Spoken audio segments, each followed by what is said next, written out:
Hey up everybody, Magpie Gaming here, bringing you your latest roundup of PUBG news. Now, just before I get into the video, I just want to say I've been calling these videos weekly updates or weekly news update, and sometimes they're anything but weekly. They can be fortnightly, they can be twice a week, depending on the game and how much news comes out. So to save any confusion, I'm just going to call them latest news updates rather than calling them weekly updates. Anyway, that being said, let's get going. So what's been happening in the world of PUBG this week? Well, this video I actually recorded the voice yesterday, and I started the video off by saying that there wasn't much news out there. There was just a few little bits that had come out, nothing really major.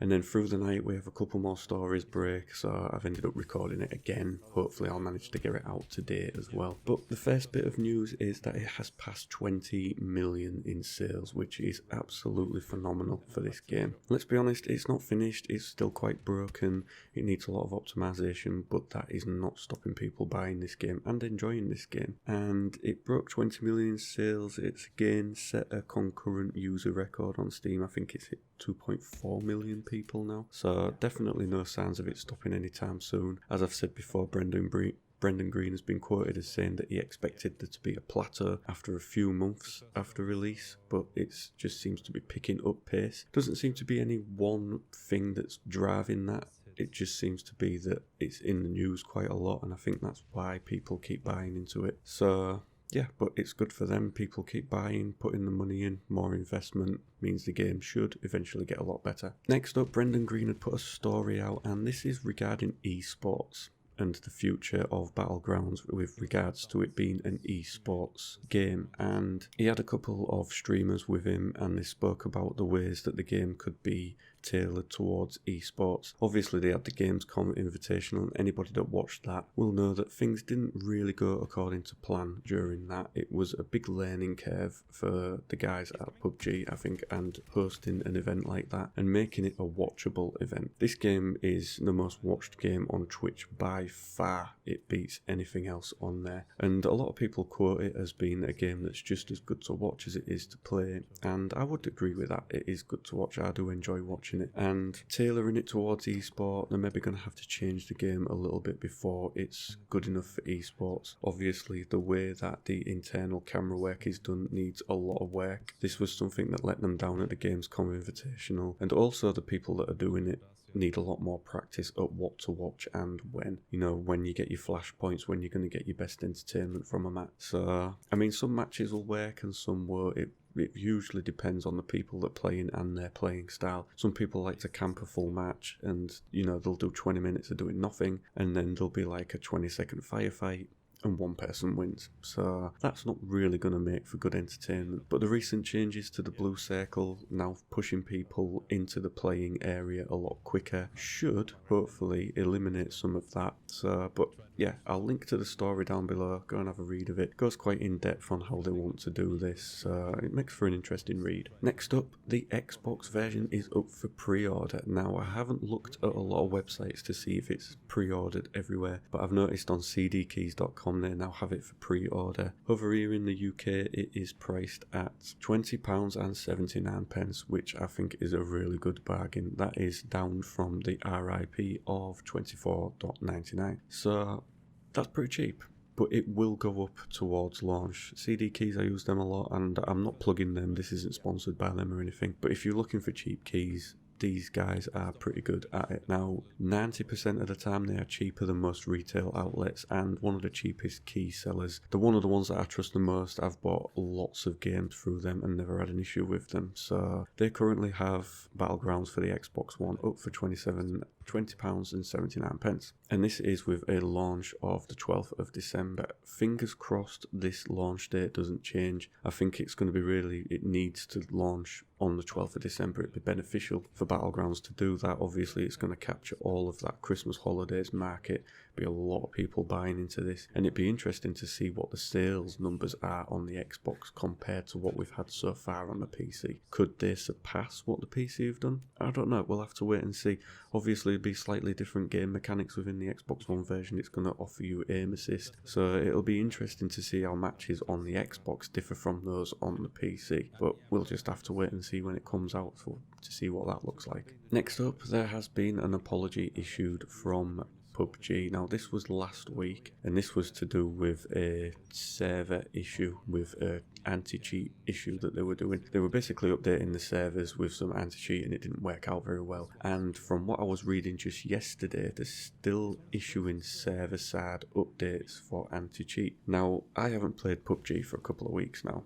Been too into Destiny 2 and doing videos on here, haven't really had the chance to play it. But from people that I know that are playing it, they say that cheats have become a lot more prevalent in the recent weeks, even to the point where a few of them have actually stopped playing it because the games are just consistently getting ruined by cheats. So hopefully this is an issue that's going to get resolved very soon. Of course, cheats will always kind of have a one-up, because the anti-cheat technology is put out there and these guys then go and beat it with the cheats that they bring out, and the technology has to then catch up. So the technology that catches the cheats is always going to be slightly behind. It's always going to be a race, but as long as they keep right behind the cheats, then it should make for a solid gaming experience, all being well. But yeah, lots of apologies issued. There's lots of server issues at the moment. If you follow PlayerUnknown Battlegrounds on Twitter, you will get update after update on them knowing that there's an issue with the servers and then them putting a tweet out saying that it's been fixed. And I've had a lot of these on my phone over the last 24-48 hours. So fingers crossed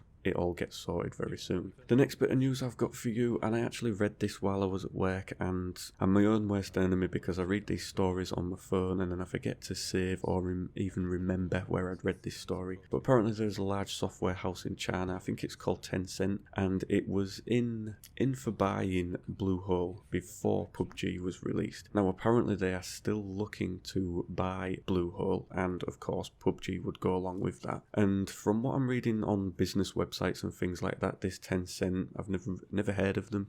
They're based in China, so that's maybe why. But apparently they're one of the biggest software houses in that part of the world, and they are looking to buy Bluehole. Now whether this would have any impact on Pubg is not known right now, but apparently Bluehole are not interested in selling. They're quite happy as they are. Obviously they've got onto a really good thing with Pubg and they're not going to let that go easy. But this Tencent have been buying up shares in other companies such as Blizzard and Epic Games, so they've definitely got a vested interest in the gaming industry. Whether it's a good interest or a bad one, we don't know. As I say, I can't remember where I read this story, but Bluehole not interested in selling, so all being well it just stays as it is. We don't need them to be buying into it and doing things to it and messing it up for us. Not saying that they would, but you never know. Also, I think they are the owners of the Pubg ripoff that we'd seen in China, and I did a video about it a few weeks back. Now I'm not 100% sure on that, but I'm sure while I was reading the story it said that they had their own version of Pubg out, and I'm assuming it was that one,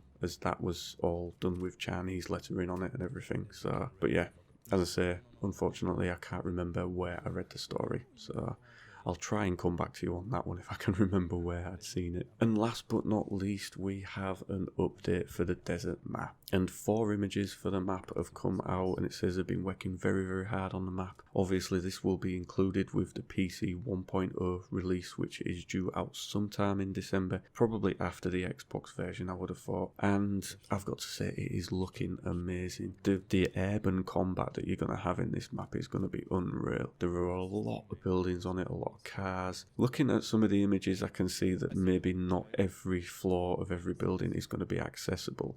It's looking as though you're going to have roof access to the vast majority of buildings, which is going to have to be included if you're parachuting and you get stuck on a roof. It's going to be a bit pointless being stuck on a 6-story roof knowing that if you jump off you're going to die. There's got to be a way down. So it's looking like there will be roof access to the majority of buildings. Obviously this works the other way and people can go up there and snipe. The warehouses make a comeback. I can see several warehouses. There's buildings up on the hills. There's a church up on the hill, I think. The sniping opportunities within this and the urban combat opportunities are just going to be unbelievable. So the images that we've seen so far up to now of the desert map haven't really included any close-ups of the cityscape that we expect to fight in, but this update does, and wow, it's just looking, it does look really good, I've got to say. But it's not locked to urban combat. There is the periphery of the map where it's quite open. It's along the lines of what we're used to right now with the openness of the current map, so it's going to make for some very varied gameplay, and I can't wait for this map. As I've said in previous videos, the current map is stale. It's probably one of the reasons why I aren't playing the game at the moment. It's just, you get too used to various areas on it, but it's taken a long time to get to that point. You know, it's not like a Call of Duty multiplayer map where you're used to it within a day, even if a few hours. You know, it's